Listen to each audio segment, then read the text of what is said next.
দক্ষ ডাক্তার হওয়ার উদ্দেশ্যে যারা আমার সঙ্গে যুক্ত হয়ে আছেন ফেসবুক ও ইউটিউবে, তাদের উদ্দেশ্যে সপ্তাহে 2 দিন 2টি রোগ নিয়ে ওষুধ নিয়ে আলোচনা করি। আজকে মঙ্গলবার এবং ৭৬তম ওষুধ নিয়ে আলোচনা করব।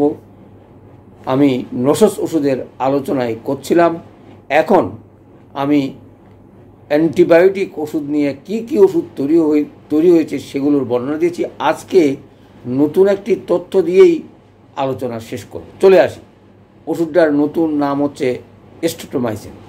আমরা অ্যান্টিবায়োটিক থেকে ওষুধ তৈরি করে প্রয়োগ করে ক্লিনিক্যালি আমরা সেগুলো প্রয়োগ করতে পারি। সেই সুবাদেই এই ওষুধটিও সেভাবেই আসছে।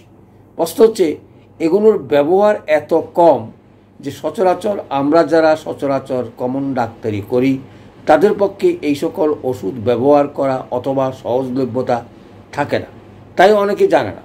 কিন্তু আমরা যারা দক্ষ হওয়ার উদ্দেশ্যেই বিভিন্ন ওষুধ প্রয়োগ করে নানা রকম রোগের চিকিৎসা করে থাকি, তাদের উদ্দেশ্যে আমার এই আলোচনা। অর্থাৎ আমরা যখন ফেল করব কোনো ওষুধেই, তখনই চিন্তা করব এ সকল ওষুধের কথা। তার কারণটাও একটু ব্যাখ্যা করি।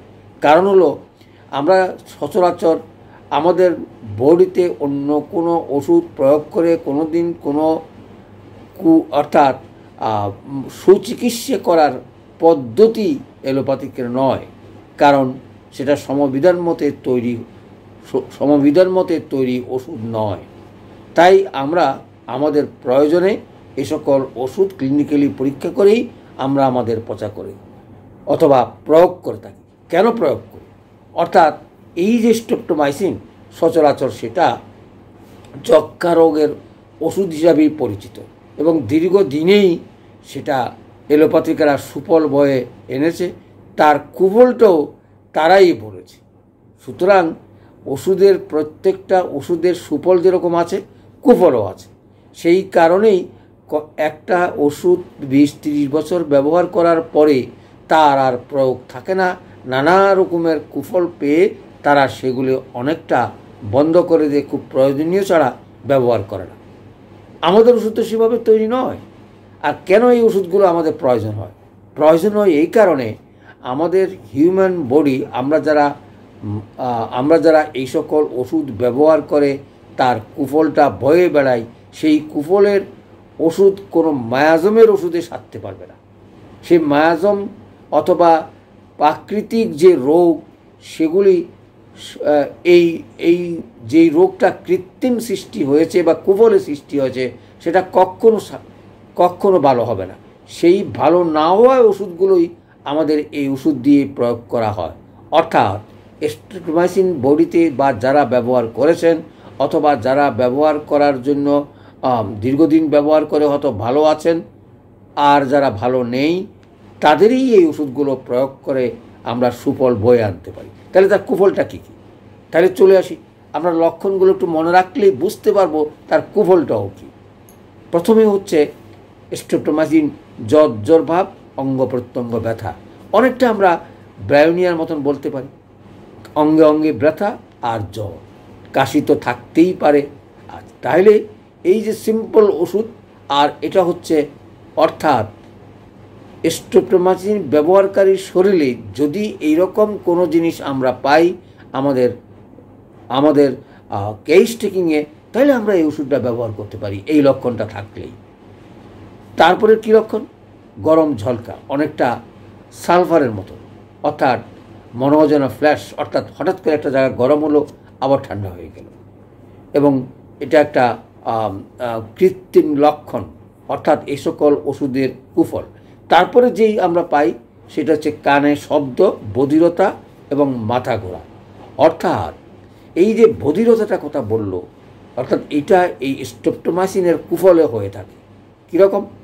সেটা হয়ে থাকে, স্ট্রেপ্টোমাইসিন যদি ব্যবহার করা হয়, অনেক সময় হিয়ারিং লস হয়, অর্থাৎ বধিরতা, কানে আর বাকি জীবনেই তার কানে শুনে না। এরকম রোগী যদি আমরা পাই, অর্থাৎ এ সকল কারণে এই লক্ষণগুলো প্রকাশিত হয়েছে, আমাদের পরীক্ষিত ওষুধের প্রয়োগ করে ভালো ফলাফল পাচ্ছি না, তাহলেই আমরা চিন্তা করব স্ট্রেপ্টোমাইসিনের কথা। এবং সেটাই আমার উদ্দেশ্য। অর্থাৎ আমরা যারা দক্ষ ডাক্তার হওয়ার বহুল ব্যবহার ওষুধগুলো আশা করি তোমরা যেন ফেল না করো, কোনো রুগী যেন অকৃতকার্য না হয়। যে 5% বা 10% রুগী আমরা অনেক সময় চিকিৎসা করতে পারি না, সে সকল রুগীরই এই সকল লক্ষণ সংগ্রহ করে অথবা ইতিহাস জেনে আমরা অনায়াসেই এই ওষুধটা প্রয়োগ করতে পারি। তাহলে চলে আসি আমার ওষুধের আর কি। আমরা তো রোগ দৃষ্টি যদি বলি, যক্ষার তরুণ রোগে, অর্থাৎ যক্ষা যদি আক্রমণ করে আমরা বুঝতে পারি, টেস্ট করি, যদি ধরা খায় অথবা আমরা যদি বুঝতে পারি, তাহলে এই ওষুধটা অনায়াসেই ব্যবহার করতে পারি। আর মেনিনজাইটিস, এই দুইটা রোগেই আমরা এর সুফল প্রয়োগ করে আমরা সুফল পেতে পারি।